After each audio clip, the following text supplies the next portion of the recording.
Hello po mga Kalingap, welcome back po sa aking YouTube channel Kalingap Dan.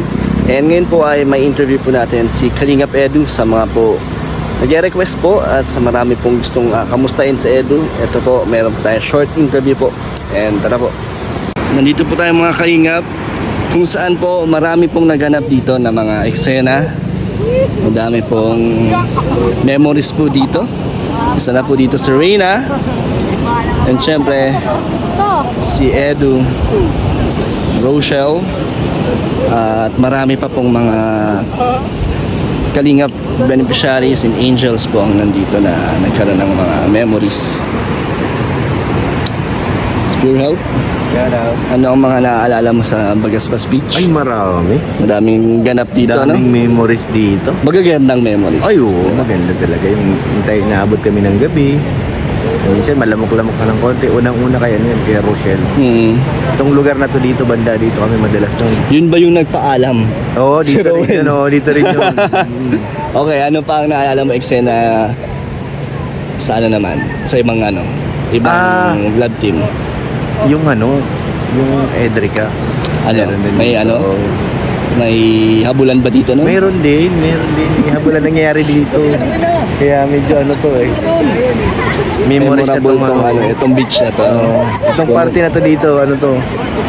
Punong-puno ng saya. Oo. Dito maraming memories. Pati si Rina meron din dito. Ayan na. Ayan na. Mga viral ang nandito. Ang mga nagsushoot. At ito si Tata, ang lagi nating backup dancer at singer. Nawisan ako doon Pinakapawis ko talaga pag exercise. Pina tayo ka! Ako ka doon! Punta ka doon!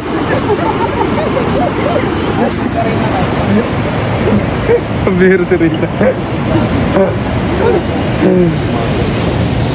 Hello po. Pataray ko nga sa mga. Nakalaro ka namin. Po si Edu. Nandito si Rina. Masayang masaya na po si Edu mga kalingap. Ganda po ng mga ngiti. Wala yung ikot eh. Malayo.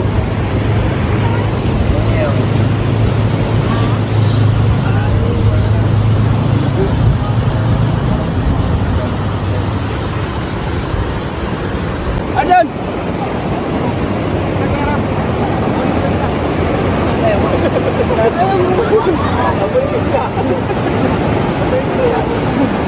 Reyna, hi! Dinahin ka na. Hoy! Ayoko! Hi! Shout out. Shout out. Shout out Ate Roda. Reyna. Ano po? Reyna. Sir. Budoy! So Arjon, ano ang mga naaalala mo dito sa Bagasbas Beach? Maraming mga nangyari dito, di ba? Oo nga, O ano yung mga naalala mo? O ano yung tumatak sa isip mo? yung mga masasayang araw ng Kalingap na naunta tayo dito. Yung araw nung si Kuya Edo, si Ate Erika. Sino mga naalala mo na nagkaroon ng eksena dito sa beach? Yung isa akong naalala ko dyan. O sino? Ito yung pinakaunang road team. Sino yan? Si Oyang at si Honggan. Sino ba? Yung sumunod dun? Yung unang-una mong minahal? Yung unang-una kong minahal, Kuya. Yung unang babae nagpatubok ng uso. Oo, si Rachel. Dito sila pero dito din siyang nag-uwi si Kuya Rowe. Ay, naalala mo Naalala ko nun. Ano pa? Kung ikaw magkakaroon ng eksena dito sa Bagasbas Beach, ano ang gusto mong eksena? Gusto ko yung di lang. Naghahabulan kayo? Oo. O, nilulunod ka? Ayan! Ganon? Hindi po. Bigyan ka na Gusto ko yung lambingan lang. lambingan lang, Oo. naglalakad Oo, habang naglalakad. holding hands while walking. Oo. Anong kasama mo? Babae. Ay, babae? Hindi ko lalaki. Kala ko kalabaw. Ay, naku talaga. Parang salamat po, Kuya Dan. Bye-bye. Okay po. Masaya ka? Oo, masaya ako kasi nakita tayo ulit. So, what's up, Edu? Kamusta? Yan, hello. Okay lang naman. So, isa ka sa mga most requested interview na ang daming Ay, gusto. grabe. Kumamusta sa'yo, Eds? Salamat. So, kamusta ang buhay natin? Anong bago?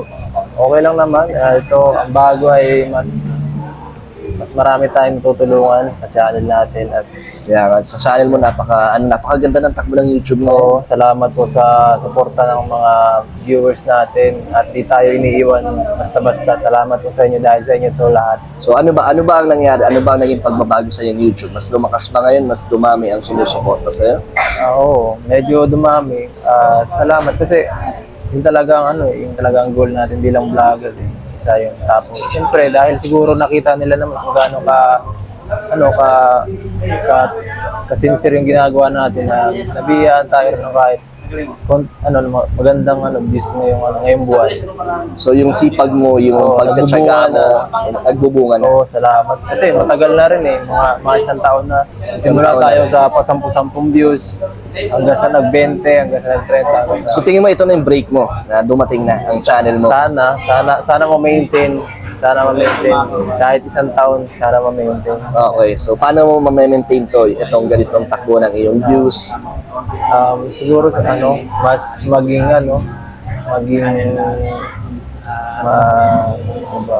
Consistent sa pag-upload. isa yun. Yun ang pinaka nahihirapan ako sa pagiging consistent saka paggawa ng mas nakaka-enjoy na vlog. Medyo mahirap din kasi pag nauubusan tayo ng idea na medyo natipid na So paano, saan ka ba ngayon kumukuha ng ideas or saan ka kumukuha ng mga style sa iyong vlog sa iyong Sa channel? akin, siguro parang medyo ang style na gusto ko pagaya nung kay Pugong Biyahero at okay. kay Gio. Gio, grabe, adventurous yun Ang hirap gayahin nun Ang hirap nga pero ganun ang gusto ko parang gusto ko lagi naglalayas sa kung saan. Kita ko din sa yung mga binablog na talagang yung pag-scout mo may halong parang adventure, di ba? Kasi yun ang gusto ko kahit man may gusto or wala parang Nag-enjoy ka na? basta mag-enjoy din tayo para di naman masyado maramdaman yung nagtatrabaho. So at the same time nakakatulong ka din. Oo, yun na lang yun. Bonus na lang yun. Bonus na lang yun. Grabe. Diba? So Edu, gusto ko nang kamustahin ito on behalf of Edrica fans. Pero hindi natin ibabalik yung nakaraan. Hindi ko naman i-open up yun. So kamusta ka ba Edu after nung nangyari na yun? Para lang to sa fans mo na nagtatanong, kamusta ka na ba? Okay naman, medyo malungkot lang ng konti kasi syempre nawala yung tambalan pero kahit ganoon man ay medyo may contact pa rin naman kahit paano. Tuloy-tuloy ka pa rin. Pero naapektuhan ka sa yung sarili, nalungkot ka din talaga. No, naman siya kasi bigla rin tayo, biglaan tayo. Kahit ako di ko alam na gano'n ang magiging Kahit ikaw, di mo rin talaga alam. Nung pumunta kami sa kanila at kinausap si Rod, hindi namin alam na gano'n ang Okay. sasabihin. So, paano naka-apekto to sa'yo, Edu? Anong nangyari sa'yo? Ano yung mga pagbabagong na nabalik sa'yo? No, medyo talaga parang hindi ako tinawad akong mag-vlog ng konti. Siyempre, isa yung sa pinaka mahalaga sa natin yung Edrica sana sa vlog, lalo na kay Rob. Siyempre, bilang kaibigan, bilang pinsan, siyempre, kailangan, naawaran ako sa kanya. At siyempre, kailangan natin respeto ang desisyon nila. Tama. So, para sa'yo ba, kung opinion mo, nanghinayang ka ba para sa kanila, yung mga tulong na nakaabang na sa kanila? Medyo nanghinayang kasi ako, ginaguide ko siya kung ano yung okay na desisyon. Ginaguide ko rin siya at mukhang parang may sarili silang gustong mangyari kaya hindi na natin hawak ng kung anong gusto nila. Okay. Pero may mga nagsasabi kasi Edu, mga nababasa ko lang, may mga times ba na nakikita pa rin kayo ng Erica? Parang sa personal yun na lang. Siguro minsan once a week. Ganun. Once a week. Sobrang bihira na din. Sobrang busy kasi niya ang hirap ang Pero hirap. yung communication nyo, tuloy-tuloy pa rin naman, yung pag-uusap nyo. Siguro every other day nangangamusta. Okay. Oo. So, hanggang doon na lang ang tanong ko sa'yo. Siyempre, huwag na tayo mag-ungkat. So, ayun, sa mga nagtatanong ngayon kung sagot ni Edu. So, Edu, ngayon, ibabalik mo na ba ang dati mong sigla, ang iyong excitement sa pag-vlog? Ngayon, medyo nakaka-recover na lang sa pangyayaring yun. At salamat sa mga supporters natin, salamat sa mga kaibigan natin, sa pamilya natin, sa Diyos. Yan. Salamat sa inyo lahat dahil sa pagsuporta niyo sa amin. So hindi ka naman nawala ng Sa gana akin. na hindi ka naman nawala ng gana na ipagpatuloy ang iyong nasimulan. Hindi, kasi naisip ko, pag nanghina ako, kawawa yung tinutulungan ko. Tama. Yung mga naumpisa mo ng tulungan. Kasi hindi lang naman tayo para sa isang tao, hindi naman tayo nandito para sa isang tao lang. Nandito ginawa ko yung channel ko para sa mga taong nangangailangan. At kailangan kong Pakatatag. magpakatatag. Mas maging matured para harapin yung mga nangyayari. So ngayon, Edu, sino ang iyong inspirasyon sa iyong pagtulong, paglingap? Sino? Pamilya ko, tapos Diyos, tapos siyempre yung mga fans natin na sumusuporta sa akin. Pag nababasa ko yung mga comments nilang magaganda, nai-inspired ako lalo na magpatuloy para mas marami pang matulungan. Ayos. Salamat. So mas lalo mong minamahal ang mga nagmamahal sa iyo na mga Oo. nagko-comment na talagang nararamdaman nilang pinagdaanan mo. Anong mensahe mo sa kanila, Edu? Sana po maraming salamat sa inyong lahat. Hindi ko akalain na maabot ko itong estado na to. Salamat po talaga, Dick. Okay. Sobrang blessings na tatanggap ko. So ngayon, Edu, sa mga dami mong na-scout, dami mong nabibigyan din ng tulong, ano yung mga plano mo sa kanila? Ano yung mga long-term na gusto mong maibigay sa kanila? Long term na gusto maibigay. Gusto ko sa kanila ma-improve yung buhay nila. Kagaya pag mga estudyante, gusto ko matulungan sila sa mga pag-aaral nila. At dun sa mga sa mga beneficiary ko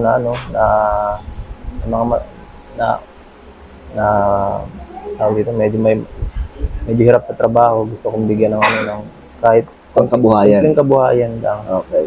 Paano ang pabahay? May plano ka rin ba? Pero gusto mo rin ba? Nakapagbabahay ako isang beses, nag-try Ayun. ako. Talaga? Oo, Paano pabaya? Simbahay? half body. Kaso ang gibat talaga, ang hirap. Kasi solo ko lahat, wala akong katulong. Wow. So grabe nakapagpabahay ka na. Ba't hindi mo malaki rin ang ginastos, kaya medyo, sariling mo yan, budget mo Hindi, yan? may katulong ako May siyempre. katulong ka. Mahigit sinusuportahan tayo ng mga sponsors din. Thank you so much po. Grabe. Ba't hindi mo pinaribon cutting? Nakakahiya parang hindi pa pwedeng i-ribbon cutting yung klase. Kasi Pero para sa ating mga charity vlogs, napakalaking achievement mo na magkaroon ng pabahay. Oo. Hindi man malaki or katulad ng pabahay ng Kalingap Oo. talaga. Napakasimple lang yung pinagawa ko. Parang studio type lang, ganun lang. Hindi pa masyadong maganda. So ano reaction ng tinulungan mo? Natuwa sila Tuwan-tuwa. kasi dati nakatira lang sila sa trapal lang na bahay na sira-sira, butas-butas. Tapos pinagtagpi-tagping hardiplex sa kayero. Talagang kawawa sila doon sa bahay. So may nabigyan ka ng pag-asa at pagbabago sa buhay. So Ed, sa napapanood ko sa mga uploads mo, talagang nakikita ko yung sincerity mo, yung talagang gustong-gusto mong pagtulong kasi sumasama ka sa mga ginagawa nila tulad ng pangingisda. Oo. Namumundok ka. Talagang gumigising ka ng maaga, di ba? Oo. Para masaksihan mo. Inuurasan ko yun talagang ganitong schedule ko, masama ako sa kanila, tinatanong ko kung anong gagawin, anong pwedeng gawin sa kanilang lugar. At gusto ko maranasan yung kung gaano ba kahirap para alam ko kung gaano ba kahirap talaga yung pagtatrabaho nila. At kung anong pwedeng may tulong ko ba sa hirap na nararanasan nila para Tama. mabawasan yung gano'n. Kasi mas maiintindihan mo sila Oo. pag naramdaman mo yung nararamdaman nila. Okay. So ngayon, Edu, hindi ka naman ba nagkukulang sa sarili mo? Parang oras sa sarili mo, pag-aalaga sa sarili mo kasi Yun lang talaga kasi halos hataw ako kahit hanggang gabi. Minsan may class pa ng gabi. Talagang minsan tulog na lang talaga ang pahinga. hindi ka naman ba hindi mo iniisip magpahinga, magkaroon ng isang araw na pahinga lang? Yun ang problema ko. Kaya nga, sana nga, bumalik yung kapatid ko, nahihirapan ako Bakit? Wala akong editor Sakit sana. So vlog mo, edit mo. Oo. So, okay. Hindi ka naman ba nagkakaroon ng karamdaman o sakit Hindi dahil sa naman, kasipagan kasi mo? yun din ang inaano ko, inaalagaan ko din sarili ko kasi delikado pagka nagkasakitan ng medyo malala, baka biglang matigil lang ilang linggo, ganyan. Tama. So, iniingatan mo naman o inaalagaan mo ang sarili mo. Inaalagaan ko naman. Okay, Edu. So, ikaw, Edu, ngayon, nabawasan tayo na, o ikaw, nabawasan ka ng saya o kaligayahan na naramdaman mo noon. May ibabalik pa ba yan? Hindi natin masasabi. Subukan natin kung kaya ibalik. Yung mga yung mga hanggang ngayon na Edrica fans solid pa rin, nandyan pa rin. Nandiyan pa rin. May inaasahan pa ba sila na Hindi ko magkikita ulit maipapangako. kayo sa video? Meron ba? Kung sa video, madali lang. Kung sa vlog ni Rab, hindi ko alam. Talagang komplikado talaga niyan. Okay po. So ayun, Edu, thank you sa short interview. Thank you, bro. Salamat bro, salamat.